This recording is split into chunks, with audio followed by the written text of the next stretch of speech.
اس talk پر کچھ add کرنا چاہے, کوئی کامنٹ کرنا چاہے, کوئی ریفلیکشنز ہو اس کے, کوئی سٹوری ہو, کچھ بھی, یو آر موسٹ ویلکم. ابھی تک جو آپ نے سنا آپ کو کیا خیال آیا؟ میں آپ کی باتوں سے یہ سمجھی, آپ کہہ رہی ہیں کہ مطلب صبر اور نماز سے لیں اور زیادہ آپ اس چیز کو فائٹ نہ کریں, لیکن آپ اسٹینڈ اپ نہ کریں اس بات کے لیے. اس کو کلیریفائی کریں گے آپ, لیکن اسی پہ سارا فوکس نہ ہو جائے. یا یہ کہ انسان کسی کی باتوں سے اپنا راستہ نہ چھوڑ دے, اپنا طریقہ نہ چھوڑ دے, کرے وہ جو درست ہے, لوگوں کی مخالفت کی وجہ سے حق کو نہ چھوڑے. مطلب اگر آپ کا کوئی امپریشن برا کر رہا ہے اور آپ کو پتہ ہے بندہ دخل کر رہا ہے, سپوزنگ آپ کی سبلنگز ہیں اور آپ کی امی کو بتا رہے ہیں کہ یہ بچہ تو آپ کا اچھا نہیں ہے, یہ تو آپ کے لیے کچھ بھی نہیں کرتا. جی, اب اس کا نتیجہ کیا ہوتا ہے کہ آپ جو آپ کے خلاف کہہ رہا ہے اس سے بھی بدگمان ہوتے ہیں. پھر اس نے امی کو آپ کے خلاف کیا اور امی کے رویے میں کولڈنس آئی تو آپ امی سے بھی تھوڑے سے کھچ جاتے ہیں, اور آپ امی کے لیے کچھ کرنا چاہتے ہیں تو آپ رک جاتے ہیں کہ نہیں, کیونکہ امی اب میرے سے اچھی نہیں تو میں بھی ان کے ساتھ اچھا نہیں کروں گی. نہیں, وہ جو کر رہے ہیں ان کا معاملہ اللہ کے ساتھ. رائٹ ٹائم پہ اپنی پوزیشن کلیئر ضرور کر دیں, لیکن آپ جو خیر کرنے والے ہیں اس کو کنٹینیو کریں, کیونکہ آپ کا معاملہ بھی اللہ کے ساتھ ہے. ہمیں دین میں کیا حکم دیا گیا کہ چھوٹی نیکی کریں یا بڑی کریں, وہ لوگوں پہ احسان جتا کے نہیں, دکھاوے کے لیے نہیں, صرف اللہ کی رضا کے لیے. نیکی پر استقامت اور جماؤ آتا ہی اس وقت ہے جب انسان اللہ کے لیے کام کرتا ہے. جب انسان اپنا ریموٹ کنٹرول لوگوں کے ہاتھ میں دے دیتا ہے اور وہ جدھر چاہتے ہیں گھما دیتے ہیں اور پھیر دیتے ہیں, تو پھر انسان کسی بھی چیز کا سٹینڈ نہیں لے سکتا, کسی چیز پر قائم نہیں رہ سکتا. یعنی ان کو سمجھانے کے لیے, روکنے کے لیے کئی طریقے ہو سکتے ہیں.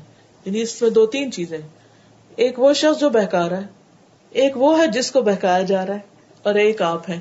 ٹرائنگل بن گیا نا. تینوں چیزیں الگ الگ آپ ڈیل کریں گے. جو بہکا رہا ہے اس کے ساتھ کیا کرنا ہے, جس کو بہکا رہا ہے اس کے ساتھ کیا کرنا ہے, اور آپ نے خود کیا کرنا ہے. ٹھیک ہے نا. جو بہکا رہا ہے پہلے آپ دیکھیں گے کہ اس بات کی حقیقت کتنی, کیونکہ بعض اوقات وہ آپ کے سامنے نہیں بہکاتا, کسی پیچھے سے کر رہا ہوتا ہے اور آپ نے بھی صرف سنی ہوئی ہوتی ہے بات, تو اس کی تحقیق کرنی ضروری کہ کیا واقعی وہ ایسا کر بھی رہا ہے یا کسی کو مس انڈرسٹینڈنگ ہو گئی ہے. اگر وہ کر رہا ہے اور اگر آپ اس کو اپروچ کر سکے تو آپ کہیں کہ یہ آپ کو غلط فہمی ہے میرے بارے میں, ایسا نہیں ہے. لیکن اگر آپ اس سے بات نہیں کر سکتے, کوئی ایسا شخص ہے یا کوئی سچویشن ایسی ہے, تو کوئی ایسا جو اس کو بتا سکے اس کے ذریعے کروا سکتے. دوسری رہی امی جن کو انہوں نے بدظن کر دیا, تو اس صورت میں امی کے سامنے آپ اپنی پوزیشن کلیئر کر سکتی ہیں کہ یہ مجھ پر ایک الزام ہے. تیسری چیز ہے اپنا اخلاق اور اپنا رویہ. اس کو آپ لوگوں کے تابع نہ کریں. آپ تب بھی اچھے ہوں جب لوگ اچھے ہیں, اور تب بھی اچھے ہیں جب لوگ اچھے نہیں ہیں. آپ تب بااخلاق قرار دیے جائیں گے اللہ کی نظر میں. کوئی ظلم کرے بدلہ لے سکتے ہیں آپ, لیکن ظالم نہیں بن سکتے. جی آپ مجھے ساری چیزیں یہ سمجھ میں آیا کہ اپنے اللہ کے لیے اپنے آپ کو چینج کیا. پہلے تو آپ اپنے آپ کو سمجھائیں کہ جو آپ کر رہے ہیں وہ صحیح ہے. اگر آپ کو یقین ہے وہ صحیح ہے, دنیا جو بھی کہتی رہے اس کی پرواہ نہیں کریں. اور اگر کوئی آپ کو کرٹیسائز کرتا ہے تو یہی دیکھ لیں کہ وہ کرنے والے جیسے ہیں آپ کے ارد گرد سے ہیں, وہ آپ کو روکنا چاہ رہے ہیں اس کام سے, یا کہ واقعی آپ کے اندر کوئی غلطی ہے, تو اس چیز کو جج کریں. اور اگر آپ کو لگتا ہے وہ بس ایسی چھوٹی موٹی رکاوٹیں تو آپ نکل جائیں اس کے آگے. بالکل. اور کیری آن کریں جو بھی اللہ تعالیٰ کے لیے کر رہے ہیں, اور اسی سے مدد مانگے, اور یقیناً وہ مدد کرتا ہے. جب کوئی کام بھی اللہ کے لیے کیا جاتا ہے تو وہ خود آپ کے ایون جو رستے میں مشکلیں آتی ہیں وہ آپ کے لیے رستے سے ہٹاتا جاتا ہے, اور آپ کامیابی کی طرف نکل جاتے ہیں. Very good. دیکھیے تقویٰ کی اگزامپل کہ دنیا کیا ہے, ایک خاردار جنگل ہے, کانٹوں بھرا, اور آپ کو اسی کے اندر سے اپنا راستہ نکالنا ہے. آپ جب چلنے لگتے ہیں جنگل میں تو کبھی ایک چیز اڑتی, کبھی دوسری اٹکتی, کبھی کوئی, کبھی آپ راستہ بھولنے لگتے ہیں. تو ایسے میں آپ فوکس کس پہ کریں گے کہ مجھے اس سے نکل کے دوسرے اینڈ پہ کامیابی والی جگہ پہ جانا ہے. وہ ان کے ساتھ آپ لڑنے جھگڑنے نہیں کھڑے ہو جائیں گے, وہ بس ہٹاتے جائیں گے اور آپ اپنے راستے پہ نکلتے جائیں گے. کبھی آپ نے کسی جنگل میں واک کی ہوگی تو اس میں اصل فوکس کیا ہوتا ہے, آپ وہاں رہنے کے لیے نہیں, وہاں رکنے کے لیے نہیں, بس آپ اس بیوٹی کو انجوائے کر رہے ہیں, اور جو چیزیں آپ کے راستے میں اٹک رہی ہیں ان کو ہٹا کے آپ چلتے جا رہے ہیں. چلتے رہیے, رکیے نہیں. جو اچھا کام آپ کر رہے ہیں کرتے رہیے, لوگوں کی باتوں سے گھبرائیے نہیں. بہت دفعہ دیکھا کہ ایکچولی جو لوگ شروع میں آپ کو رجسٹ کر رہے ہوتے ہیں وہ آپ کے ساتھی بن جاتے ہیں. ایگزیکٹلی. بہت چینج میں نے دیکھی بہت دفعہ. بالکل. جیسے جب ابایا لیا تو بہت لوگوں نے کہا یہ کیا کر رہے ہو, کیا جاننے والی بات ہے یہ. آج وہ پوری قوم ابایا لینے لگی ہے کیونکہ ایک اچھی اگزامپل آئی. کبھی ہم یہ چیز کیری کر سکتے ہیں. بس پہلی چیز ہے کہ آپ کو یقین ہونا چاہیے آپ جو کریں وہ صحیح ہے. بالکل. پھر لوگ آپ پہ یقین کریں. اسی لیے ہمیں دین میں کچھ بھی کرنے سے پہلے ایمان کی بات کی گئی. پختہ یقین, کنوکشن کا لیول. کسی نے مجھے لنک بھیجا یوٹیوب پہ, ایک چائنیز لڑکی, ان کا نام خدیجہ, میں بھی آپ میں سے کوئی جانتا ہوں. تو یہاں پر ڈریگن مارک میں انہوں نے چائنیز کو عربک سکھانے کے لیے ایک سینٹر بنایا ہے چھوٹا سا, اور اس سینٹر کے تھرو انہوں نے کتنی چائنیز کو مسلمان بھی کیا ہے.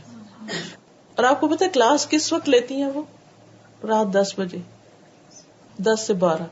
کیوں؟ اس لیے کہ دن کو وہ سب لوگ کام کرتے ہیں. ظاہر دبئی میں جو چائنیز آئے وہ تو عورتیں مرد سے بھی کام کرتے ہیں, ہم جیسے تو نہیں ہے.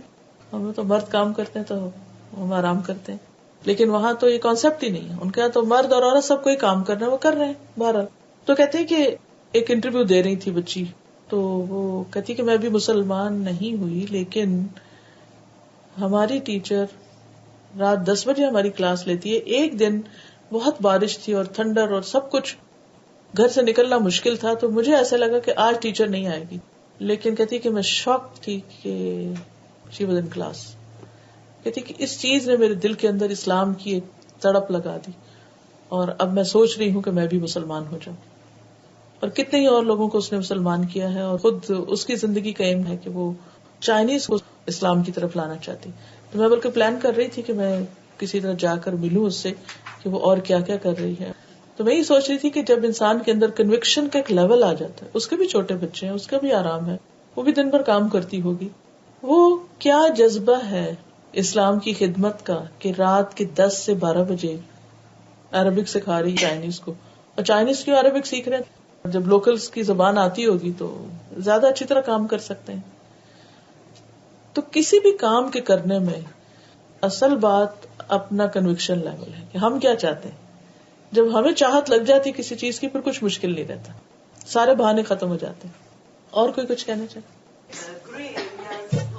جی ہر کوئی عقل مند نہیں ہوتا, ہر کوئی حکمت کے ساتھ نہیں ہوتا. کسی کی سچویشن فرق ہوتی ہیں, حالات, ماحول, بالکل رشتے دار, ایوری تھنگ از ڈفرنٹ. بالکل, ہر ایک کا فرق. اگر کوئی اتنا اسٹرانگ نہیں ہے اور اس گرے ایریا سے حکمت کی باتیں نہیں نکال سکتے. Grey area is slippery area. ٹھیک ہے, ایک طرف جو ہے نا کہ بلیک اینڈ وائٹ میں یہ ٹھیک ہے یہ غلط ہے, لیکن کچھ چیزیں ایسی ہیں کہ جن کے بارے میں ڈے ٹو ڈے ہمیں فیصلے کرنے پڑتے ہیں کہ یہ میں ٹھیک کر رہی ہوں کہ نہیں. مثلاً آپ کسی کے ساتھ معاملہ کرنا ہے, کوئی بیچ میں کوئی اور چیز آ گئی, اچھا اب یہ کروں یا وہ. کتنی دفعہ ایسے ہوتا ہے نا, انڈیسائسو ہوتے ہیں. مثلا آپ نے پیسے رکھے ہوئے تھے اپنے حج کے, اور بیچ میں آپ کو پتا چلا کہ آپ کی کسی رشتے دار کو خدا نہ خاصا کینسر ہو گیا. اب آپ کو یہ بھی پتا ہے کہ وہ پین میں ہے, اس کو پیسے چاہیے, اور آپ کا اپنا شوق بھی ہے کہ آپ نے حج کرنا ہے. اب وہ ہے کہ نہیں بیچ میں, کیا یہ کروں کہ وہ کروں, یہ کروں کہ وہ کروں. ایسی صورت جب بھی پیش آئے کہ جب دو چیزوں میں فیصلہ نہ ہو پا رہا ہو, یا کچھ چیزوں کی سمجھ نہ آ رہی ہو کہ یہ ٹھیک ہے یا نہیں, تو صرف دین کے معاملے میں نہیں, دنیا کے معاملے میں بھی جب ہم انڈیسائسو ہوتے ہیں تو ہم کیا کرتے ہیں, پوچھتے ہیں نا کسی سے. ہمیں پوچھنا چاہیے کہ کیا بہتر ہے اس وقت. پھر ایک سے نہ پوچھ کے تسلی ہو تو دوسرے سے پوچھنا چاہیے. اور پھر ہمیں ایک کرائیٹیریا دیا گیا کہ اپنے ہارٹ سے پوچھو. مثلا اس نے آپ کو کہہ دیا نہیں آپ حج کریں, آپ جائیں. دوسرا کہتا نہیں آپ اپنی بہن کی مدد کریں. پھر آپ کا اپنا دل کیا کہتا ہے اس وقت, کیونکہ اے اور بی جو دونوں ہیں وہ میری سچویشن, میرے خاندان, میرے حالات آگے پیچھے کو اس طرح نہیں جانتے, لیکن انہوں نے آپ کو اپنی اپنی ریزنز دے دی. اس نے بتا دیا حج کیوں کرنا چاہیے, اس نے بتا دیا یہ کیوں کرنا چاہیے. پھر آپ دونوں کو سامنے رکھ کے خود کیلکولیشن کرتے ہیں. تو اس کے لیے کوئی بہت بڑی انٹیلیجنس کی ضرورت نہیں ہوتی. اس میں انسان کے اندر کی سنسیئرٹی ہوتی ہے کہ آپ بہتر نیکی کمانا چاہتے ہیں. بعض اوقات نیکی کے بہت سے آپشنز ہوتے ہیں, صرف ایک راستہ نہیں ہوتا خیر کا, بہت سے ہوتے ہیں. اس سے بہتر کیا ہے, اس کے لیے نالج کی ضرورت ہوتی ہے. اسی لیے ہمیں حکم دیا گیا ہے کہ پنگوڑے سے لے کر قبر تک علم حاصل کرتے رہو. کوئی ٹائم زندگی میں نہیں آنا چاہیے کہ جب ہم نہ سیکھیں. سیکھنا دو طرح کا ہوتا ہے, ایک ہوتا ہے ایکٹیولی لرن کرنا, اور ایک ہوتا ہے پیسو لرننگ. ایک ہوتا ہے سچویشن پیش آنے پر کچھ سیکھنا, اور ایک ہوتا ہے سیکھتے چلے جانا تک کہ کوئی سچویشن آئے تو آپ فوراً ہینڈل کر لیں. بعض اوقات ہمارے پاس اتنا ٹائم نہیں ہوتا کہ ہم سیکھتے جائیں اور جب کوئی سچویشن آئے تو ہم حکمت کے ساتھ جلدی سے ڈیل کر لیں. ایسی صورت میں دوسری طرح کا سیکھنا ہوتا ہے کہ سچویشن پیش آ جائے تو پھر اس کے مطابق آپ سیکھیں. ٹھیک ہے نا. تو کام کر کے سیکھنا اور سیکھ کر کام کرنا دونوں ہی طریقے ہیں کسی کام کو کرنے کے. اب آپ اپنے حالات کے مطابق کر سکتے ہیں کہ کس چیز کو مجھے سیکھ کر کرنا ہے اور کس کو کر کر کے سیکھتے جانا ہے. تو جب سچویشن پیش آئے تو قرآن پاک میں فَاسْأَلُوا أَهْلَ الذِّكْرِ إِن كُنتُمْ لَا تَعْلَمُونَ, جن کو معلوم ہے ان سے پوچھ لو اگر تمہیں خود نہیں پتا. ٹھیک ہے.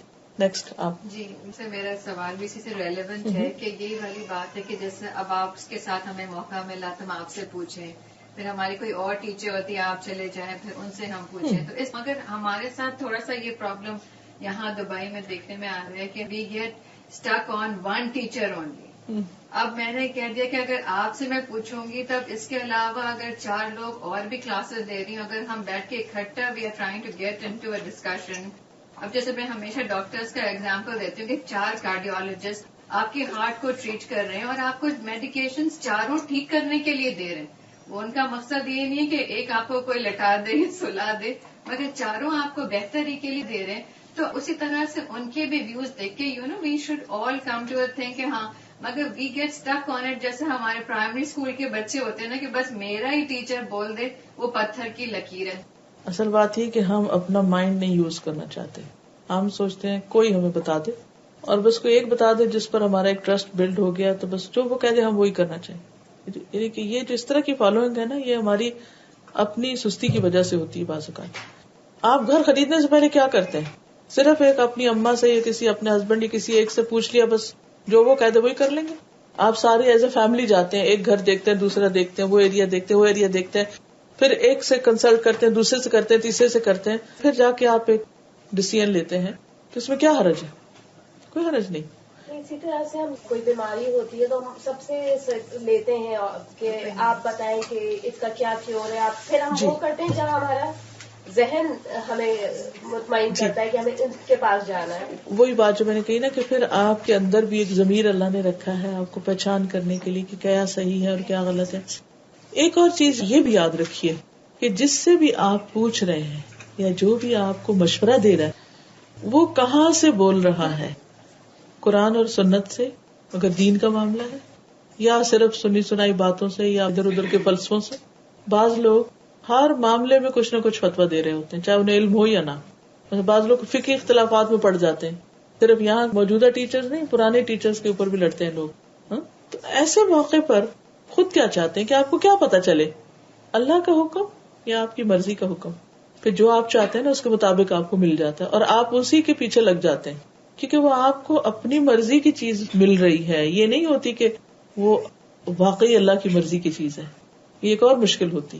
پھر یہاں پہ اپنے دل سے پوچھنا چاہیے کہ ہم خود کتنے آنےسٹ ہیں حق کو جاننے میں. ٹھیک ہے نا.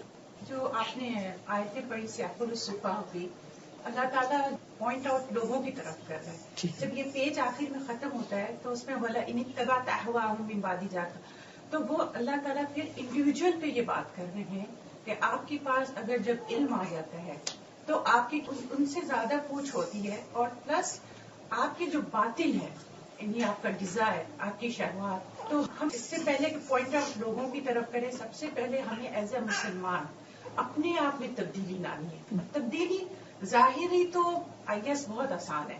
نبی صلی اللہ علیہ وسلم نے 13 سال لگائے مکہ میں صرف باطن ایمان کو مضبوط کرنے کے لیے. تو یہ جب ہم لوگ جیسے نقاب کرتے ہیں یا حجاب کرتے ہیں ہمیں پراؤڈ ہونا ہے اس چیز پہ سب سے پہلے, کیونکہ ہماری فطرہ مسلمان ہے.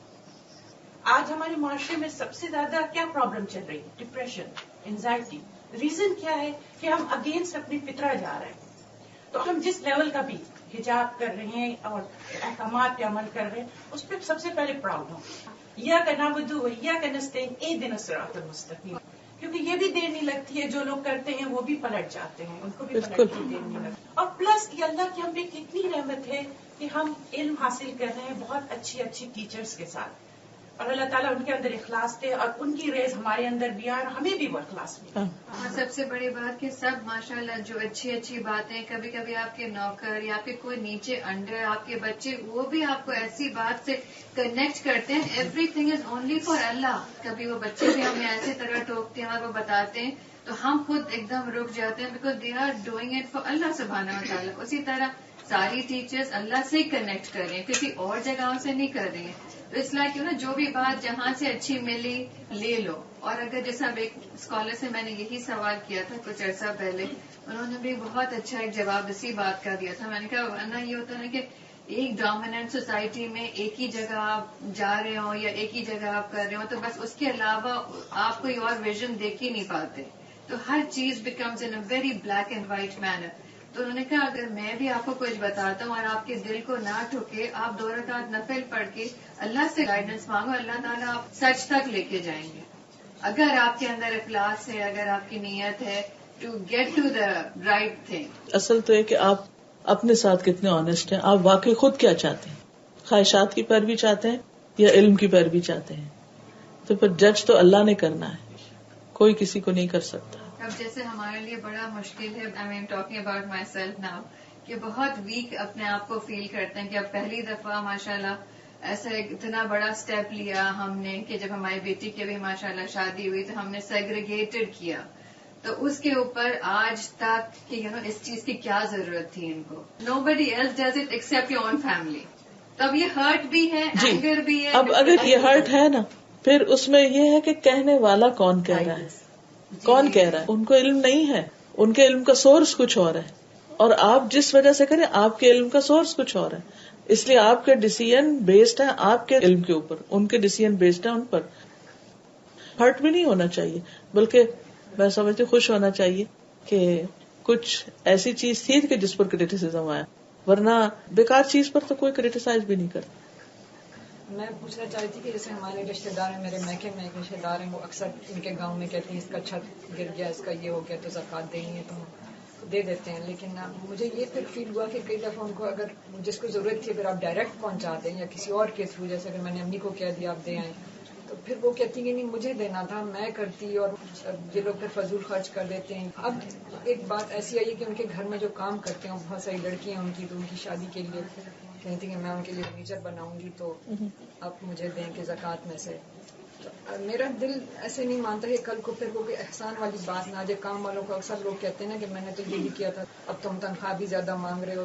مطلب یہ اپنے لیے نہیں رکھنا چاہتی ہیں، یہ جینوئن ہے کہ وہ یوز کرتی ہیں. لیکن دیکھیں نا، طریقہ اگر درست نہ ہو، کیونکہ زکوٰۃ دینے کا تو یہ طریقہ نہیں ہے. زکوٰۃ تو ایک حق ہے جو دینا چاہیے، اور اس میں ڈائریکٹ اس شخص کو ہی ملنا چاہیے. وہ فضول خرچی کرے یا نہ کرے پھر اس کے اپنے اوپر ہے. تو اگر پھر یہ رشتے دار اگر ہرٹ ہو جائیں کہ پھر مجھ پہ یقین نہیں کیا، اور مطلب نہیں آپ ان کو بتا دیں اگر نہیں دوں تو مجھے لگتا ہے کہ باقی اگر وہاں کسی غریب کی شادی ہو رہی ہے ضرورت ہے، ویسے تو ہوتا ہے نا کہ اگر آپ دے دیں جیسے آپ نے کسی یتیم کو اسپانسر کیا یہ وہ تو کسی کو پتہ بھی نہیں چلتا. ٹھیک ہے، اگر آپ وہ دیں پھر یہ کنفیوژن وہ جیسے وہ گرے ایریا والی بات ہوگی، پھر سمجھ نہیں آتی. نہیں آپ ان کو کیوں دیں، آپ ڈائریکٹ دیں نا. جس کا ہے وہ فرنیچر بنائے، وہ کھانا لائیں، وہ کچھ کریں، وہ ان کی اپنی مرضی، کیونکہ ان کا حق ہے نا. مسئلہ نہیں ہے کہ آپ مجھے دے رہی ہیں اور میں کسی کو اپنی مرضی سے بنا کے دے رہی ہوں، اس کو کچھ اور چاہیے یا اس کا دل کچھ اور ہے کرنے کو، تو یہ تو اس کا حق ہے نا، میرا تو نہیں ہے کہ میری مرضی چلے. تو اس لیے ہرٹ تو نہیں ہونا چاہیے. لیکن اگر کوئی اس طرح محسوس کرے بھی تو کوئی حرج نہیں ہے. اصل تو دیکھنے کا اللہ نے حکم کیا دیا. قرآن مجید کے اندر کچھ لاز جیسے ڈسکس ہوئے ہوئے ہیں وہ ڈفرینٹ انٹرپریٹ کرتے ہیں، جیسے طلاق کا ہے، جیسے انہیریٹنس کا ہے، اور زکوٰۃ کا بھی. ایکچولی تو بینکنگ کے اوپر بہت ساری کانٹروورسیز ہیں. I mean, how do you know this is the right thing? مثلاً آپ نے زکوٰۃ کی بات کی ہے تو اس میں تو کوئی کنٹروورسی نہیں. Inheritance. کوئی کنٹروورسی نہیں. انہیریٹنس میں تو اللہ تعالیٰ نے خود ہر ایک کا حصہ لکھا ہے، اس میں تو حضور صلی اللہ علیہ وسلم سے بھی نہیں کروایا کہ آپ ڈیسائیڈ کریں. کئی لوگ چینج کر لیتے ہیں جی، وہ خود کرتے ہیں اپنی مرضی سے. That is there fault, man made, that's not allowed. ساری زندگی ایک شخص نیک کام کرتا ہے لیکن اگر غلط وصیت کر کے جاتا ہے تو اپنے لیے جہنم کماتا ہے، کیونکہ وہ انسانوں پہ ظلم ہے. تحفہ بھی تو دے دیتے. دیکھیے تحفہ کی ڈیفینیشن کچھ اور ہے اور انہیریٹنس کے حصے کی کچھ اور ہے. ٹھیک ہے نا. اگر آپ بتا کے دے رہے ہیں کہ انہیریٹنس کا حصہ ہے, مثلا کسی کو آپ کیش دے رہے ہیں, کسی کو لینڈ دے رہے ہیں, لیکن اس کی جو قیمت ہے وہ اگر برابر ہے, کیونکہ عدل کرنے کے لیے کہا گیا ہے اولاد کے درمیان, جو اللہ نے مقرر کیا اس کے مطابق دینا ہی عدل ہے. ایک چیز کے 2 حصے کرنا عدل نہیں ہے. عدل اس کے جو جس کا رائٹ ہے اس کو وہ ملے. تو اس صورت میں کوئی حرج نہیں ہے اگر آپ سارے بچوں کو بٹھا کے بتاتے ہیں کہ جی یہ ٹوٹل ہمارے پاس ایسٹس ہیں, آپ کو اس شکل میں دیا جا رہا, آپ کو اس میں, دین اٹس فائن. انہیریٹنس ہی کا ایک حصہ بن جائے گا. لیکن انہیریٹنس بیسیکلی ہوتی ہے وفات کے بعد. وراثت اس وقت ہوتی ہے کہ چھوٹی یا بڑی کوئی بھی چیز چھوڑی پھر اس کو تقسیم کیا جائے گا. لیکن اگر گفٹ کے طور پر بھی آپ اپنی زندگی میں دے رہے ہیں تو بھی انصاف کیا جائے گا. نعمان بن بشیر کہتے ہیں کہ انہوں نے کچھ اپنے ایک بچے کو دیا, تو ان کی وائف کہنے لگی کہ میں تو نہیں راضی اس پر جب تک آپ حضور صلی اللہ علیہ وسلم سے جا کے نہ پوچھیں. آپ نے پوچھا کہ کیا تم نے باقی بچوں کو بھی دیا تھا؟ کہا نہیں, میں نے صرف اس کو دیا. آپ نے کہا کہ تم نے عدل نہیں کیا. اس پر انہوں نے اپنا فیصلہ چینج کر لیا. تو بات یہ ہے کہ جب ہم کچھ بھی کرنے لگے تو پھر یہ دیکھیں کہ کیا اللہ کا حکم پورا ہو رہا ہے, کیا بندوں کے ساتھ انصاف ہو رہا ہے. جس طرح سے لوگ کہتے ہیں نا کہ اپنی زندگی میں جو بھی آپ کی لینڈ ہے یا کچھ یا جیولری ہوتی ہے, اگر کسی بچے کو آپ کو زیادہ دینی ہے تو آپ اس کو اپنی زندگی میں گفٹ کر دیں, تو یہ کس طرح کیوں زیادہ دینی ہے, کیا ریزن؟ میں تو اس فیز میں نہیں ہوں, لیکن جب کسی کا اس طرح سے ہوتا ہے تو وہ کہتے ہیں کہ بھئی آپ کو اگر کوئی چیز ہے, جیولری ہے, مجھے اپنی بیٹی کو دینی ہے زیادہ, تو میں نے اپنی زندگی میں اس کو گفٹ کر دی ہے تاکہ وہ بعد میں ان کو مسئلہ پیدا نہ ہو. دیکھیے آپ میں سے کئی لوگوں نے بچوں کی شادی کی ہوگی. ہر بچے کی شادی کے وقت حالات مختلف ہوتے ہیں. کبھی آپ کے پاس بہت کچھ ہوتا ہے تو اس شادی پہ آپ بہت کچھ دے دیتے ہیں, دوسری دفعہ آپ کے پاس نہیں اتنا ہوتا تو کم دے دیتے ہیں. وہ ایک سچویشن کے فرق کی وجہ سے فرق آیا. آپ کی انٹینشن میں نہیں تھا کہ آپ اتنا فرق کریں گے. لیکن بڑی بڑی چیزوں میں تو پہلے سے ہی حصے کر کے ماں باپ نے رکھے ہوتے ہیں, یہ اس کا زیور ہے, اس کا, یہ اس کا, وہ ایک طرح سے اکولی کیا ہوا ہوتا ہے. تو اس صورت میں تو ایک الگ بات ہے. لیکن اگر آپ انٹینشنلی یہ کر رہے ہیں کہ چونکہ یہ بچہ مجھے پسند زیادہ ہے تو اس کو ہی میں سب کچھ دے دوں, تو دس از رانگ. کوئی بچہ بالکل بھی خدمت نہیں کرتا, اس کو کچھ نہیں دیں گے, یہ بھی رانگ ہے. یہ بھی رانگ ہے. انہیریٹنس کے بارے میں پوچھیں, کئی لوگ جو زندگی میں دے دیتے ہیں. دیکھیے انہیریٹ کا مطلب کیا ہوتا ہے؟ آئی نو, بٹ وہ جب اگر کہہ رہے ہیں پھر پیچھے کچھ بھی نہیں ہے, کچھ نہ کچھ تو پھر بھی رہ جاتا ہے. جب مجھے تھوڑا سا رہ جائے اس کو بھی پھر تقسیم کیا جائے گا. اور ابھی وہ بول رہی تھی نا کہ لاس کی چینجنگ میں تو جو لوگ کہتے ہیں کہ آپ انٹرسٹ لے سکتے ہیں اور پھر غریبوں کو دے دیں, اس کے بارے میں کیا مطلب ہے کہ دیکھیے بالکل بھی نہیں, لوگ کہتے ہیں لے کے غریبوں کو دے دو. دیکھیے قرآن کی آپ اگر سورۃ البقرہ کی آیات پڑھے نا, بہت واضح, گرے ایریا ہے ہی کوئی نہیں, کیا کرے اور کیا نہ کرے. یہ کہاں سے آ گئی بات؟ یہ پھر لوگ جب بار بار سوال کرتے نا تو لوگ بطور سولوشن بتا دیتے ہیں. It's Peoples opinion. قرآن میں ایسا کچھ نہیں لکھا ہوا. جی آپ پوچھیے. کوئی اولاد اگر زیادہ ضرورت مند ہوتی جی اور کوئی خوشحال ہوتی ہے, اس کو اتنی ضرورت, بالکل صحیح. تو پھر اپنی لائف میں اگر آپ جی وہ آپ تحفے کے طور پہ نہیں دے رہے, وہ ضرورت پوری کرنے کے لیے آپ دے رہے ہیں, وہ دیٹ از فائن. اور دوسرے بہن بھائیوں کو پتا بھی ہوتا ہے, بلکہ ماں باپ دوسرے بہن بھائیوں کو بھی کہتے ہیں کہ تم اس اپنے بہن بھائی کی مدد کرو, وہ ڈفرنٹ ہے. ایک آپ سے سوال پوچھنا تھا مجھے کہ وہ جو حدیث ہے رسول اللہ صلی اللہ علیہ وسلم کی کہ آپ برائی کو دیکھو تو ہاتھ سے روکو اور اس طرح سے آگے مزید, تو اس کا جو ہے وہ ہم اس کو اپلائی کیسے کریں گے؟ کیا صرف اپنے سرکل آف انفلوئنس میں, اپنی فیملی میں, یا اگر ہم کہیں گئے ہیں اپنے سرکل آف انفلوئنس میں ہی کریں گے جہاں آپ کا بس چلتا ہے, اچھا اس سے آگے نہیں. ٹھیک. ہر چیز ہر ایک پہ فرض نہیں ہے. جی یہ بھی ہے. ہم جیسے آپ بازار میں گئے ہیں اور آپ کو کوئی ایسے کچھ ایسا آپ کو انپروپریٹ نظر آیا تو آپ کیا کچھ کہیں گے؟ آپ سمجھا سکتے ہیں, جی ٹھیک ہے, لیکن اتھارٹی آپ کے پاس نہیں کہ آپ اپنے ہاتھ سے وہاں کچھ چینج کر دیں. اگر ایک شخص جو گورنمنٹ کے اندر ہے یا اس کے پاس اتھارٹی ہے تو اس کے اوپر وہ فرض عائد ہوتا ہے, آپ پر نہیں ہوتا. آپ کے اوپر صرف نصیحت کی حد تک ہوتا ہے.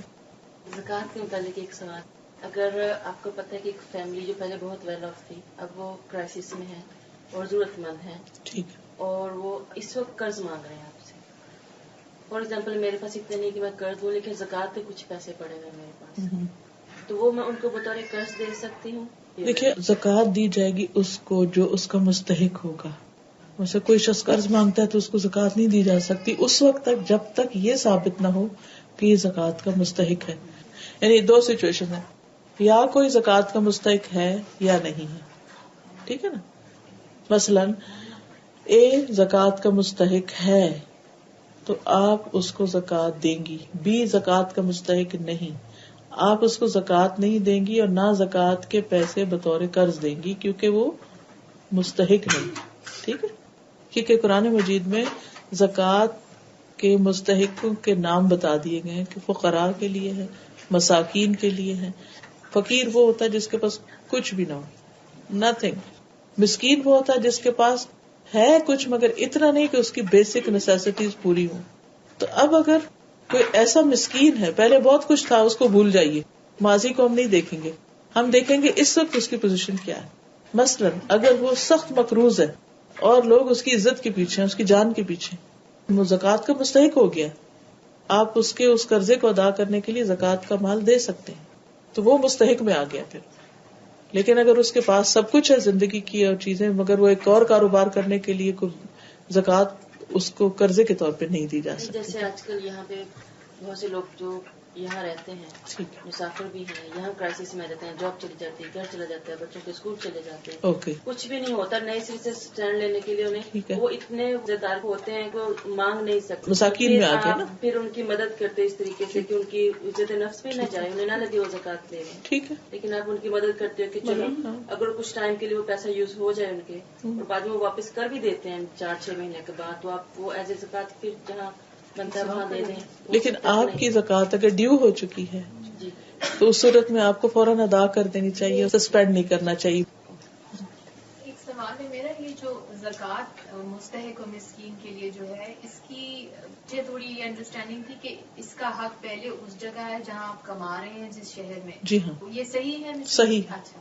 اور دوسرا میں نے آپ سے یہ سوال کرنا تھا کہ جیسے کچھ لوگ ہیں جن کی شادیاں ہوتی ہیں بیٹیوں کی, اور وہ مانگتے ہیں فرام زکوٰۃ, اور ہم یہ کہتے ہیں کہ نہیں, کیونکہ بیٹیوں کی شادی پہ خرچ ہمارے اسلام میں ایسا کچھ کلچر ہے نہیں کہ آپ ان کو جہیز دیں, تو ان کو منع کرنا صحیح ہے یا غلط ہے؟ مطلب یہ صحیح ان کو دینا چاہیے ہمیں کہ ان کی بیٹیوں کی شادی. دیکھیے, آپ شادی کے لیے زکوٰۃ نہیں دیں گے, آپ دیں گے کہ وہ مستحق ہے یا نہیں. ہمیشہ ایک کرائیٹیریا رکھیے. یہ اسپینڈنگ کے جو خانے ہیں نا کہ کہاں کہاں اسپینڈ کرنا ہے, یہ زکوٰۃ لینے والے کی پھر اپنی مرضی ہے کہ وہ اس سے کھانا خریدتا ہے یا کپڑا خریدتا ہے یا کوئی جگہ خریدتا ہے, وہ کیا کرتا ہے. آپ کی بات ٹھیک ہے, لیکن کچھ لوگ اسپیسیفکلی کہتے ہیں کہ ہم شادی افورڈ نہیں کر سکتے, اس کے لیے ہمیں زکوٰۃ چاہیے. وہ میں پوچھ رہی تھی, اگر مطلب وہ ڈے ٹو ڈے تو they are surviving, but when it comes to marriage they need money, اس کی بات کر رہی ہوں. دیکھیے, اسلام میں تو شادی کے لیے اسراف کی گنجائش نہیں ہے, ٹھیک ہے نا. تو اسراف کے کام کے لیے تو زکوٰۃ نہیں دی جا سکتی نا. پھر اصل میں یہی یاد رکھیے, زکوٰۃ پرسن کے لیے ہوتی ہے, کیا وہ مستحق ہے یا نہیں. ٹھیک ہے, اگر وہ ہے تو آپ دے دیجیے, وہ جو مرضی کرے پھر اس سے. انہیریٹنس کا متعلق سوال ہے. جیسے ایک حدیث میں نے پڑھی کہ سچن فرماتے ہیں کہ وصیت بنا کے رکھو, وصیت ہونی چاہیے آپ کی.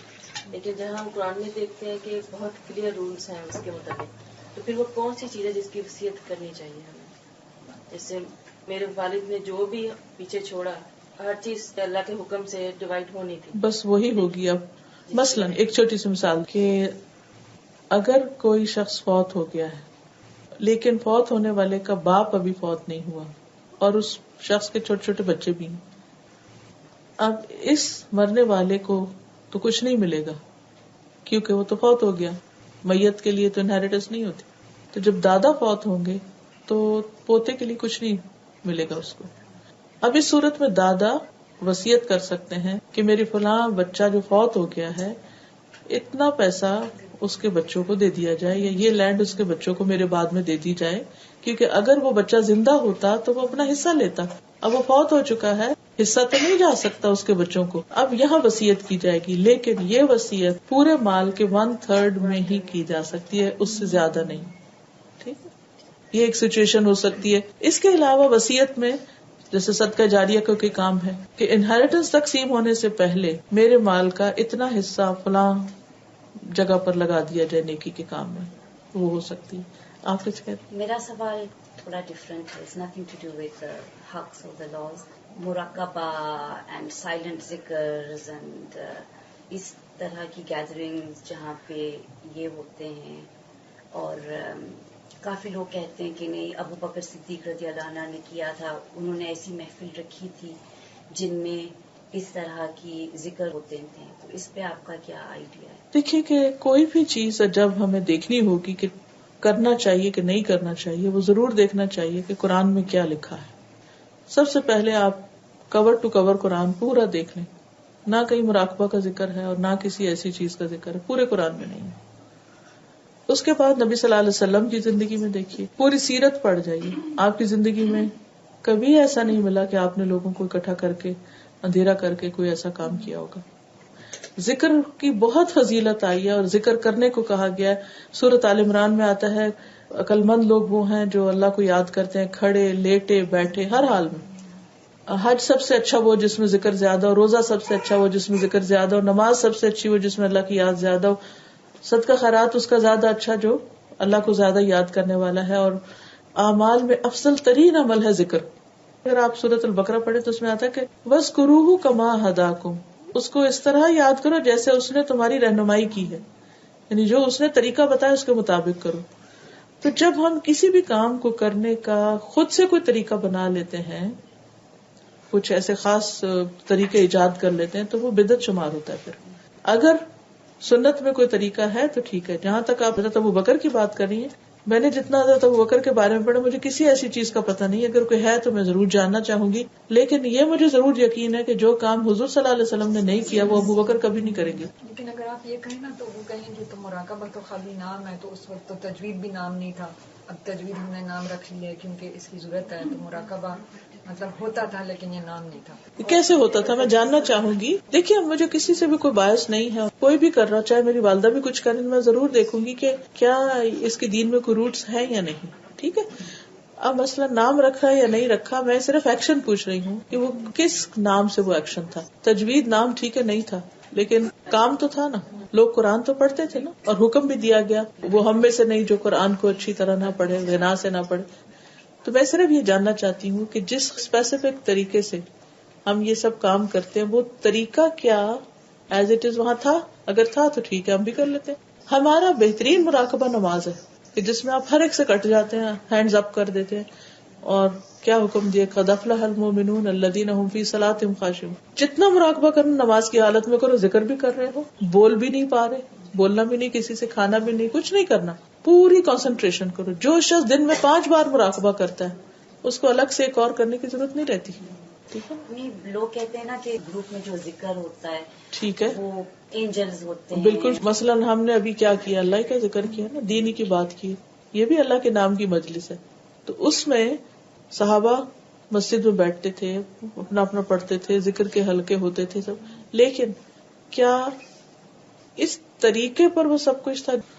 مثلا خالی ورڈ اللہ، یعنی پوری پوری کتابیں ہیں حدیث کی جس میں ذکر کے الفاظ بتائے گئے کہ صبح کیا پڑھو، شام کو کیا پڑھو، نماز میں کیا پڑھو، واش روم جاتے ہوئے کیا پڑھو، باہر نکل کے کیا پڑھو، کھانا کھاتے ہوئے کیا پڑھو، پہلے کیا پڑھو، بعد میں. اتنی ڈیٹیلز ہیں آپ حیران ہوگے. میں کبھی دعاؤں کا چیپٹر پڑھتی ہوں تو مجھے اتنی حیرانی ہوتی ہے کہ اتنی مصروف زندگی میں نبی صلی اللہ علیہ وسلم نے اتنا کچھ کیسے کیا، لیکن ان میں کہیں بھی خالی لفظ اللہ کا ذکر کا کوئی حکم نہیں ملتا. ٹھیک ہے ہم اپنے دل میں پکارتے ہیں یا اللہ اللہ ایسے کہہ سکتے، لیکن اس کو کنٹینیوسلی اتنا کرتے کرتے کرتے پھر ایک خاص سٹائل پہ کرنا، پھر اس سے خاص چیزوں کو آگے آگے آگے بالکل ایک اور راستے پہ چل پڑتے ہیں، پھر وہ راستے سے ہٹ جاتے ہیں. ایک بات اس میں ایڈ کرنا چاہتی ہوں کہ آپ کے لیکچر کے دوران آپ نے ایک دفعہ کہا تھا کہ یہ نہ کہا کریں کہ مجھے قرآن پڑھ کے بہت مزہ آتا ہے. قرآن مزے کے لیے نہیں ہوتا، قرآن سبق سیکھنے، عبرت حاصل کرنے کے لیے ہوتا ہے. تو اس طرح کے مراقبے سے ریلیٹڈ جو اس وقت میرے دل میں بات آئی وہ آپ سے شیئر کروں گی کہ مجھے ایسا لگتا ہے کہ ایک طرف چار نماز بچھا کر پوری پوری رات عبادت کر لینا وہ انسان کو زیادہ آسان کام لگتا ہے نسبتاً علم حاصل کر کے اور ڈیلنگز اور افیئرس کو دین کے مطابق چلانا. اسی لیے عالم جو ہے وہ عابد پر بھاری ہے. مراقبہ بھی شاید اپنی ایسی ڈیزائر آپ کہہ لیں جس کو آپ فالو کرتے ہیں، جو آپ کٹ کے دنیا سے اپنے آپ کو اس چیز سے جوڑ کے رکھنا چاہتے ہیں. میں تو سمجھتی ہوں وہ فرائض ہی پورے کر لینا جو ہم پر عائد ہوتے ہیں، وہ بھی پراپر طریقے سے. ایک صرف نماز کو اگر آپ پراپر طریقے سے کریں نا، صحیح وضو کریں، صحیح وقت کی پابندی کریں اور پورا سمجھ کے اس کو خشوع سے پڑھیں، یہ بھی ایک جہاد ہے. اسلام میں تو دنیا سے کٹ تو لکھا ہی نہیں. کٹنے کو تو یہی تو مشکل کام ہے. کٹنا آسان ہے. پھر کرسچن ہے ان میں ہے دنیا سے ننز ہیں وہ دنیا سے کٹ. دیکھیے کٹنا پھر آسان ہو جاتا ہے کہ آپ ایک طرف ہو گیا. اب مشکل کام نہیں ہے تو آسان ہے. یہ زیادہ مشکل ہے کہ آپ دنیا میں رہتے ہوئے پھر آپ دین پر قائم رہیں کہ آپ اتنے مصروف ہیں کام میں, اتنے میں آپ کو کال آ جاتی بھی آئیے نماز, آپ سب چھوڑ کے آپ چلے. اب آپ نہیں چھوڑتے تو پھر وہ زیادہ بڑا امتحان ہے, اور دن میں کئی بار. جی میں پوچھنا چاہوں گی کہ داڑھی رکھنا سنت ہے کہ واجب ہے؟ ایکچولی میرے پاس جتنا نالج ہے نا, میں ان ٹرمز میں بات نہیں کرتی ہوتی عام طور پر کہ یہ واجب ہے, یہ حرام ہے, یہ مکروہ ہے, یہ کیونکہ میں اپنے آپ کو مفتی نہیں کہتی, علم کی سیکھنے والی ہوں. میں صرف اتنا جانتی ہوں کہ سارے پیغمبروں نے داڑھی رکھی, نبی صلی اللہ علیہ وسلم نے اس کا حکم دیا کہ رکھو. اب جہاں آپ کا حکم آ جائے تو پھر کیا کرنا چاہیے؟ عمل بھی تھا, حکم بھی تھا, چوائس تو کوئی نہیں. اب اس کو واجب کہیں, فرض کہیں, نفل کہیں, سنت کہیں, کیا کہیں کیا نہیں کہیں, یہ مجھے نہیں پتا. میں صرف یہ جانتی ہوں کہ آپ نے کیا بھی اور آپ نے کہا بھی. That's it. جی آپ. میں انٹرسٹ کے بارے میں پوچھنا چاہ رہی تھی. جی انٹرسٹ میں جیسے آپ بینک سے ڈیل کرتے ہیں جی تو اس میں انٹرسٹ لیتے بھی ہیں, مطلب دیتے ہیں زیادہ تر تو بینک ڈپازٹس کے اگینسٹ میں آپ یوز کرتے ہیں, تو وہ دیکھیے ایک پورا سسٹم ہے نا. جب آپ ایک سسٹم کو سپورٹ کرتے ہیں تو آپ اس کا پارٹ ہیں, لیں یا دیں آپ اس کا پارٹ ہیں. دونوں چیزوں سے روکا گیا ہے. وداؤٹ بینکنگ آپ بزنس بھی کرنا بہت مشکل ہوتا ہے, تو اس حساب سے کتنا صحیح ہے کہ آپ بزنس میں بینک کو یوز کرنا. دیکھیے میں تو یہ سوچتی ہوں کہ کوئی وجہ ہے نا کہ روکا گیا, منع کیا گیا, اور اس کے نتائج اور نقصان جو پیچھے ہوئے ہیں وہ بھی سب کو پتا ہے. تو ایک ایسی چیز کو ہم نے ایکسپٹ کر لیا نا جو ٹھیک ہے نہیں. اب میں ان سچویشنز کو نہیں سمجھتی, نہ میں نے کبھی ان ایشوز سے ڈیل کیا کیونکہ میرا علم اس میں محدود ہے. لیکن اتنا مجھے پتا ہے کہ جس چیز کو اللہ نے غلط کہا ہے وہ غلط ہے, اور اس کا آلٹرنیٹ بھی ہوگا. آخر جب تک یہ بینک نہیں بنے تھے تو کیسے کام چلتا تھا؟ کیا بزنس نہیں ہوتے تھے دنیا میں؟ ہوتے تھے نا. جی لیکن ابھی جو اسلامک بینکنگ شروع ہو گئی ہے ان کا بھی بیسک کانسیپٹ تو وہی ہے. کانسیپٹ تو وہی, میں کہتی ہوں کہ اس کو آپ نام رکھ لیں کچھ بھی, کانسیپٹ تو وہی ہے, طریقہ موسٹلی ملتا جلتا ہے. اسی لیے میں نے پہلے معذرت کر لی کہ اس پر میرا علم نہیں ہے, اور مجھے اس میں کہنے میں کوئی شرم اور حیا نہیں کہ میرا علم نہیں ہے. لیکن میں اتنا ضرور جانتی ہوں کہ انٹرسٹ حرام ہے, اور جس چیز کو اللہ نے حرام کہا ہے اس کو میں حرام سمجھتی ہوں, اس کا لینا اور دینا بھی حرام سمجھتی ہوں. اور میں یہ بھی سمجھتی ہوں کہ جب بینک نہیں تھے تب بھی دنیا کا نظام چل رہا تھا, تو کیا مجبوری ہے کہ اسی سسٹم کو لے کے چلا جائے؟ اتنے سارے مسلم دماغ ہیں, کوئی آلٹرنیٹ کیوں نہیں سوچتے کہ ہم ایک حرام سے نکل سکیں؟ کیونکہ اس کی جو حرمت ہے وہ اتنی بڑی ہے اور اتنی ڈرا دینے والی ہے کہ قرآن میں اللہ تعالیٰ فرماتے ہیں کہ وہ اللہ رسول سے جنگ کے لیے تیار ہو جائیں. تو اتنی ہمت کس میں ہے, اتنی جرت کس میں ہے؟ اگر کسی کو واقعی شوق لگے تو وہ ضرور کوئی آلٹرنیٹ سوچے. وہ آلٹرنیٹ نہیں ہے میرے خیال میں, وہ آلٹرنیٹ نہیں ہے, وہ اسی کا ایک ریپلیکا ہی ہے, کلر بدل دیا. جی جی. ایک تو یہ میں پوچھنا چاہ رہی تھی کہ یہ جو ویل کا کہتے ہیں کہ ویل ہر ایک مسلمان کو بنا کے ایوری سنگل ڈے رکھنی چاہیے تاکہ کسی بھی دن, تو میرا اپنا سوچنے کا انداز یہ تھا کہ جب شرعی طور سے ہر چیز ہونی چاہیے تو ہماری اپنے ول کی کوئی ضرورت ہوتی ہے, بیکاز ہر آدمی کو ہوتا ہے کہ ہر مسلمان کو ایک اس کی ول ہمیشہ تیار رہنی. دیکھیے کچھ نہ کچھ ایسے ایریاز ہوتے ہیں کہ جن میں آپ کی کچھ فکر ہوتی ہے, کچھ آپ کو پریشانی ہوتی ہے کہ میرے جانے کے بعد میرے فلاں بچے کا کیا ہوگا, یا فلاں, ضروری نہیں وہ مال سے متعلق ہو. ول صرف مال کی نہیں ہوتی, وصیت اور چیزوں میں بھی ہوتی. مثلا میں چاہوں گی کہ میرے بعد میرے مرنے پر کوئی غیر اسلامی کام نہ کیا جائے, کوئی بدعت نہ کی جائے, جبکہ مجھے پتا ہے کہ میرے گھرانے میں یا میرے آس پاس لوگ کر سکتے ہیں, تو میں لکھ کر جاؤں گی میں جس ملک میں مروں مجھے ادھر ہی دفن کیا جائے. فار ایگزامپل میرا جنازے میں یہ کام نہ ہو, مجھے اس طریقے پر غسل دے. اسی طرح مثلا پہلے ہی پارے میں آپ دیکھیں کہ حضرت یعقوب علیہ السلام جب فوت ہو رہے تھے, ام کنتم شہداء اذ حضر یعقوب الموت اذ قال لبنیہ ما تعبدون من بعدی قالوا نعبد الہک و الہ آبائک, و آخر تک آئے. ہمیں اپنے بچوں کو وصیت کر کے جانا چاہیے کہ میرے بچوں دیکھو میں دنیا سے چلی جاؤں تو تم اس دین پہ قائم رہنا, فلاں کے ساتھ حسن سلوک کرنا, یہ حرام کام نہیں کرنا، فلاں نہیں کرنا. یہ سب چیزیں بھی اس کا حصہ ہیں. مثلاً ہم کچھ چیزوں کے بارے میں ہمیشہ فکر مند رہتے ہیں کہ پتہ نہیں اس کا کیا ہوگا، تو آپ لکھ چھوڑیں کہ آپ اس کی بھلائی کے لیے کیا سوچتے ہیں. یہ بھی بل کا حصہ ہے. ٹھیک، مجھے نہیں پتا تھا انسٹرکشن بھی دے سکتے ہیں. جی انسٹرکشن بالکل یہ بھی اس کا حصہ ہے. جی اسی طرح جیسے وینٹیلیٹر پہ رکھنا یا نہیں، کوئی قرضہ دینا ہے کسی کا، کوئی اچھا پروجیکٹ آپ شروع کرنا چاہ رہے ہیں اور آپ بیمار ہو گئے اچانک، تو آپ لکھ دیں کہ میرا یہ نیت تھی تو میرے بعد میرے بچے یہ کام کریں، یا کچھ بھی وٹ ایور جو آپ کے دل میں. ایک سوال ہے الگ سے. میں آرتھرائٹس کی مریض ہوں، تو مجھے ڈاکٹر نے ایڈوائز کیا کہ میں وزن کم کرنے کے لیے یوگا کروں. ٹھیک، بہت دفعہ جم میں نہیں کر سکتی. اوکے. دیکھتی ہوں ان کے جو اسٹیپس ہیں وہ سارے ہندو ورشپس کے اوپر نام ہے ان کے، آسن ہے، سوریہ نسار، پتہ نہیں کیا کا نام لیتے ہیں. مجھے لگتا ہے جیسے میں بجائے یوگا کے کوئی ہندو عبادت مندر میں جا کے بیٹھی ہوں، جی نہیں مانتا. کوئی مسلم انسٹرکٹر نہیں ہے، کیونکہ میں نے دیکھا ہے کہ کچھ مسلم نے جیسے سیکھ کے تو انہوں نے وہ ورڈز یوز کرنے چھوڑ دیے اور اس کے آلٹرنیٹ بھی دیے. اگر آپ کو معلوم ہے تو دوسروں کو بتائیے، کیونکہ اس میں اسٹیپس کی تو کوئی بات نہیں ہے، وہ تو ظاہر ہے کہ مختلف ایکشن ہے جو انسان کے وہ جو ایک ساتھ میں میڈیٹیشن بھی ڈالتے ہیں اور اس کے اندر ان کا کانسیپٹ کہ وہی جو انرجی ہے وہ ہم باہر نکال رہے ہیں. اور وہ کہتے ہیں جو بھی، لیکن اصل بات ہے کہ آپ کیا سوچتے ہیں. لیکن ویسے یوگا کرنے میں کوئی وہ کہتے ہیں کہ ہر ایک نہیں کرتا. جی میں بھی چاہتی ہوں. اوکے، تو آپ ان کو بتا دیجیے کہ وہ میں کراچی میں رہتی ہوں، وہ یہاں رہتی ہوگی، لیکن میری انسٹرکٹر ہے وہ سارے ہم آسن کرتے ہیں لیکن ہم کسی کا نام نہیں یوز کرتے. ہم ان کا بیک گراؤنڈ جو میوزک ہوتا ہے وہ یوز نہیں کرتے، کچھ بھی نہیں. ٹھیک ہے. آپ نے 20 تراویحوں والا جواب نہیں دیا. 8 کا یا 12 یا 20، اس میں بھی کافی ڈفرینٹ. دیکھیے میں تو یہ کہتی ہوں کہ نفل نماز ہے، آپ 100 پڑھ لیں، آپ 200 پڑھ لیں، لڑے نہیں بس. کیونکہ رمضان کی راتیں اتنی بابرکت ہوتی، بہت سے لوگ اصل مقصد سے ہٹ کے اس جھگڑے میں پڑ جاتے ہیں. اگین میں نے جب خود اپنی ریسرچ کی تو مجھے حضرت عائشہ کی وہ جو روایت ہے جس میں آتا ہے کہ وہ ان کا طول اور حسن نہ پوچھو، اور وہ رمضان اور غیر رمضان میں 11 سے اوپر نہیں پڑھتے تھے. آپ کی نمازوں میں کوالٹی بہت تھی، بہت لمبا قیام کرتے تھے، لمبا رکوع کرتے تھے، پوری سورۃ البقرہ پڑھ لی، آل عمران پڑھ لی ایک ایک رکعت میں. تو اب پھر رسول اللہ صلی اللہ علیہ وسلم کی زندگی اسوہ حسنہ ہے. میں مثلاً جس مسجد میں جاتی ہوں جو وہ پڑھ رہے تھے میں وہی پڑھ لیتی. میں بس نہیں کریٹ اس میں کرتی ہوں کہ چلو نفل ہی ہے. ہاں اگر میں یہ کہوں کہ میں سنت کو فالو کر کے پڑھی تو میں صرف 11 رکعت ہی پڑھوں.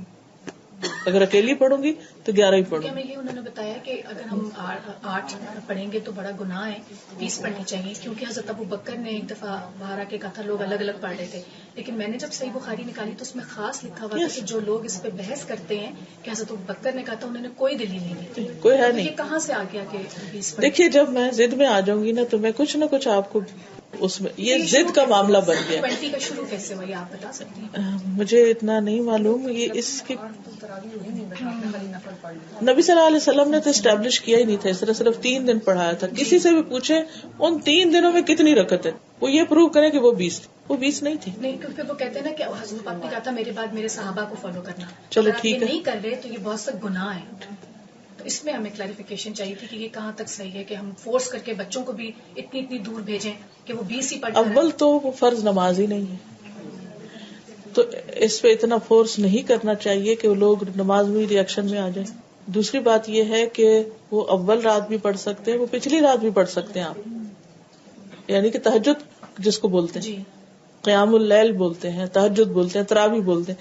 پہلی رات پڑھتے ہیں تو تراویح کہلاتی ہے، آخری سے پڑھتے ہیں تہجد کہلاتے ہیں، رات کی کسی بھی سے پڑھتے ہیں تو اوور آل اس کو قیام اللیل کہتے ہیں. اب اس میں یہ دیکھیے کہ یہ نفل نماز ہے اور تطوع جو ہوتا ہے وہ دل کی خوشی سے کیا ہوا عمل ہوتا ہے. اس میں اگر انسان نبی صلی اللہ علیہ وسلم کی سنت کو فالو کر لیتا ہے تو اس کو سنت کا ثواب بھی مل جاتا ہے. ٹھیک ہے نا. اس کے بعد اگر کوئی اس کی تعداد میں زیادہ پڑھنا چاہے، عام طور پہ نہیں موقع ملتا، پڑھی جا رہی ہے تو کیوں فارغ بیٹھے، کیوں پیچھے نکلے، ہم اور پڑھ لیتے ہیں. نفل تو آپ جتنے مرضی پڑھیں، اس پہ تو کوئی پابندی نہیں کہ آپ اتنے پڑھیں. اور اس میں بھی آپ دیکھیں یہ جو 20 کی بات ہے نا، بعض ائمہ نے 36 بھی کہا ہے. تو پھر اگر آپ نے بعد والوں کو فالو کرنا ہے تو آپ کبھی 36 بھی پڑھا کریں. تو اٹس یور چوائس. میرا دوسرا کوشچن یہ شاید آنسر ہو جاتا ہے جو آپ کوالٹی کی بات کی. مجھے بڑی یہ کشمکش رہتی ہے کہ میں جب اگر ایکسٹرا عبادت کروں نفل، تو کبھی جیسے روزانہ قرآن پڑھنا ہے تو اگر میں پھر کوئی صورت حفظ کر رہی ہوں تو وہ رہ جائے گا، پھر مجھے ہوگا کہ اتنے دنوں سے قرآن جیسے.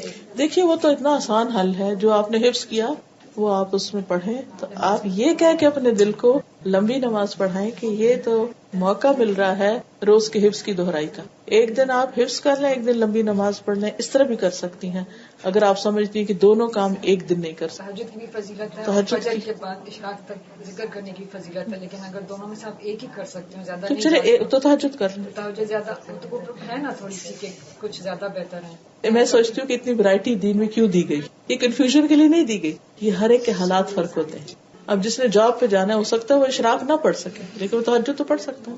کوئی ارلی اٹھ رہا ہے, کسی کے لیے تہجد مشکل ہے کیونکہ رات کو ڈیوٹی دیر سے ختم ہوئی ہے, صبح نہیں اٹھ سکتا, لیکن پھر آفٹر نون میں ڈیوٹی پہ جاتا ہے تو اس کے پاس صبح کا حصہ ہے, وہ کر لے.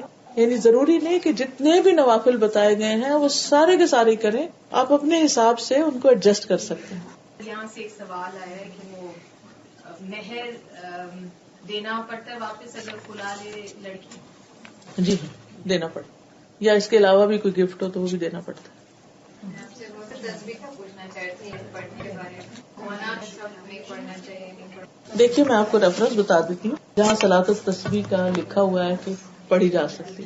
جھگڑے کی ضرورت نہیں, جس کا نہیں دل مانتا وہ نہ پڑھے, لیکن اگر وہ پڑھنا چاہتا ہے تو اس کو روکے نہیں, کیونکہ بہرحال اس کے طرق, یعنی طرق سے مراد اس حدیث کے جس پر یہ بیسڈ ہے صلاۃ التسبیح, ایک سے زیادہ ہے. ٹھیک ہے, دیکھیے صلاۃ التسبیح کی جو روایت ہے نا, ابو داؤد, ابن ماجہ, ابن خزیمہ, طبرانی, ان کتابوں میں آئی ہے, اور اس میں یہ لکھتے ہیں کہ قد روی هذا الحدیث من طرق کثیرۃ, یہ حدیث بہت سے طرق سے روایت کی گئی ہے.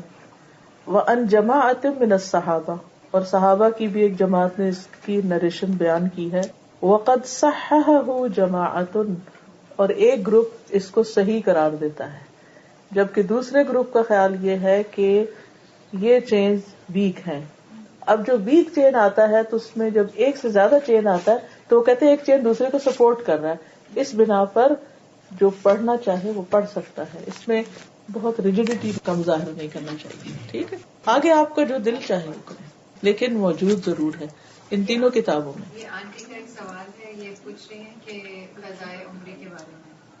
وہ پہلے آپ مجھے بتائیے کہ کیا ہوتی. لوگ جو ہیں پہلے نماز نہیں پڑھتے تھے, انہوں نے بعد میں نماز پڑھنا شروع کی, تو پھر وہ کہتے ہیں کہ وہ استغفار کر لیں, آپ کی جو استغفار کر لیں. اچھا وہ نہیں پڑھنی چاہیے. جتنے نفل پڑھ سکتے ہیں پڑھتے جائیں, کیونکہ جتنے سجدے زیادہ ہوں گے اتنے ہی اجر زیادہ ہے. لیکن اب کس کو کیا یاد ہے کہ کیا پڑھا اور کیا نہیں پڑھا. تو رمضان کے روزوں کی قضاء کا حکم قرآن میں آیا ہے نا, من کان منکم مریضا او علی سفر فعدۃ من ایام اخر, 2 دفعہ یہ آیت آتی ہے البقرہ میں. دوسرے دنوں سے گنتی پوری کریں, قرآن میں تاکید ہے اس کی. نماز کے لیے ایسی کوئی بات نہیں آئی. ہاں یہ ضرور موجود ہے کہ اگر کوئی شخص بھول جاتا ہے یا سو جاتا ہے تو جس وقت اٹھے نماز پڑھ لے, یعنی چاہے قضا ہو چکی ہے پڑھے. بھول گیا, جس وقت یاد آئے اس کو قضا پڑھ لیں, یعنی قضا نماز تو ہے. آپ سو گئے اٹھے تو دیکھا سورج نکل آیا, آپ قضا پڑھیں. ٹھیک ہے, اب ایک وہ نمازیں جو غفلت میں گزری, کوئی حساب کتاب نہیں, کچھ نہیں. اگر یہ کہا جائے کہ سب کی گنتی پوری کرے تو پہلے تو یہ بتائے گنتی کرے گا کون ان کی.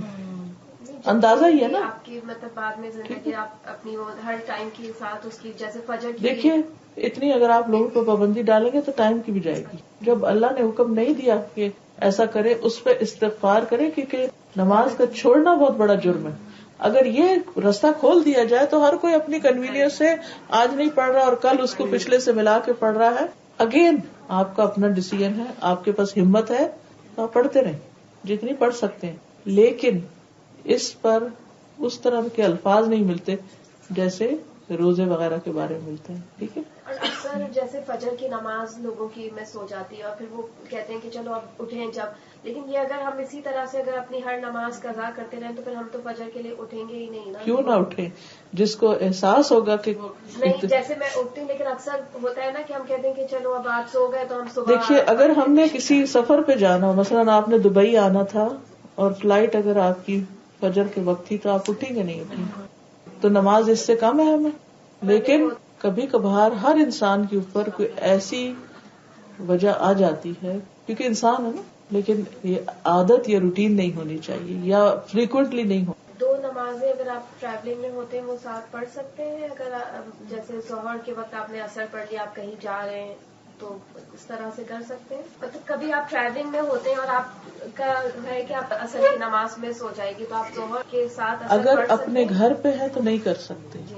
اگر آپ مسافر ہیں تو جمع کر سکتے. جمع کر سکتے ہیں. مسافر کتنے دن کے لیے ہوتے ہیں؟ اس میں اختلاف ہے. 4 دن کا بھی بتایا جاتا ہے، 15 کا بھی کہتے ہیں، 19 کا بھی، کیونکہ نبی صلی اللہ علیہ وسلم نے حج کے موقع پر جو قصر کی تھی وہ 19 دن کی تھی. کیونکہ اختلاف ہوتا وہاں ہے جب کوئی کلیئر ورڈ پیچھے سے نہیں آتا، پھر دیکھا جاتا ہے کہ کس نے کس موقع پہ کیا کیا. تو اس وجہ سے اس میں بعض نے یہ کہا کہ انسان ایک جگہ مقیم ہوتا ہے، باقی جہاں بھی جائے مسافر ہوتا ہے اگر کسی اور کام سے گیا. اس میں اختلاف. آپ کوئی بھی کسی کا بھی ورڈ لے سکتے ہیں کیونکہ اس میں کوئی ایک خاص ہے نہیں نا، تو پھر گناہ نہیں ملے گا. آپ اپنے پھر دل سے پوچھے کہ آپ یہاں سفر پہ ہیں کس میں. یعنی سپوز اگر میں کہیں جا رہی ہوں، مجھے نہیں پتا میں نے کب آنے، مہینہ بھی رہ ہاں سکتی، تو آپ ڈاما ڈول کیفیت ہے تو پھر پڑھ سکتے ہیں قصر. لیکن وہ انہوں نے پھر بتایا کہ آپ اگر ایزی وے آؤٹ لیں گے تو آپ کو خود پتا ہے کہ آپ یہ گناہ کریں گے، تو you should not take an easy way out. اصل بات ہے اللہ کی عبادت، اطاعت. نہ ایزی ہے نہ ڈیفیکلٹ. کیا آپ کو مطلب ہے کہ اللہ تعالیٰ جو ہمیں نماز کے لیے کہتے ہیں یہ ہمیں مشکل میں ڈالنے کے لیے کہتے ہیں یا مشکل میں پڑھ دیں؟ اللہ تعالیٰ قرآن پاک میں فرماتے ہیں طٰہٰ مَا أَنزَلْنَا عَلَيْكَ الْقُرْآنَ لِتَشْقَىٰ. ہم نے قرآن آپ پہ اس لیے نہیں نازل کیا کہ آپ مشقت میں پڑھیں. اللہ تعالیٰ میں مشقت میں ڈال کے خوش نہیں ہوتے. اس لیے یہ نہیں ہے کہ اگر کسی جگہ کوئی سہولت مل گئی یا رخصت مل گئی تو وہاں ہم وہ لے رہے ہیں تو جرم کر رہے ہیں. حدیث میں آتا ہے کہ اللہ کی رخصت کو لینا بھی اتنا ہی اللہ کو پسند ہے جتنا اس کے مشکل حکم کو لینا. جی پوچھیں. جیسے میں یہاں رہتی ہوں لیکن پاکستان میں بھی گھر ہے، لیکن میں 1 ہفتے کے لیے گئی ہوں، اس گھر میں رہ رہی. آپ قصر پڑھ سکتے میں کر سکتی ہوں جی، کیونکہ اب مقیم یہاں ہے آپ. ٹھیک ہے، کیونکہ وہاں آپ کسی کام سے ہی جائیں گے نا، جی. تو آپ کو رخصت ہے، تو رخصت سے فائدہ. آبجیکٹ کرتے ہیں جی آپ کا اپنا گھر ہے. دیکھیے پھر وہی بات، آج کا تو لیکچر یہی تھا کہ جب لوگ آبجیکٹ کریں، کلیئر ہے نا کہ لوگوں کے آبجیکشن کو نہیں دیکھنا. میں پڑھتی رہی، میں نہیں کہ چلو کلیئر کر لوں. ہاں جی بالکل ٹھیک ہے. اپنے دل کو ضرور دیکھیے کہ آپ ٹھیک کر رہے ہیں کہ نہیں. حدیث کا ایک سوال میں پلیز پوچھ لوں، کیونکہ اس میں مجھے کہیں ایویڈنس نہیں مل رہا، پر کسی نے ہمیں کلاس میں حدیث بتائی تھی اور آپ نے کہا تھا نا اس دن آپ نے PhD کی ہوئی ہے، تو میں نے سوچا میں آپ سے پوچھ لیتی ہوں. کہ انہوں نے ہمیں بتایا 2 باتیں اکٹھی بتائیں کہ جو خانہ کعبہ کی یہ والی سائڈ ہے نا، جو رکن یمانی کو یہاں چھوڑ دیں اور حجر اسود یہاں ہوتا ہے، اس سائڈ پہ حضور پاک صلی اللہ علیہ وسلم ہمیشہ نماز پڑھتے تھے، کیونکہ وہ سائڈ بیت المقدس کو بھی لگتی ہے اور مدینہ کو بھی لگتی ہے. تو سارا ایک ہی رخ ہو گیا جب تک آیتیں نہیں آئی تھی قرآن کی جو آپ نے پڑھی.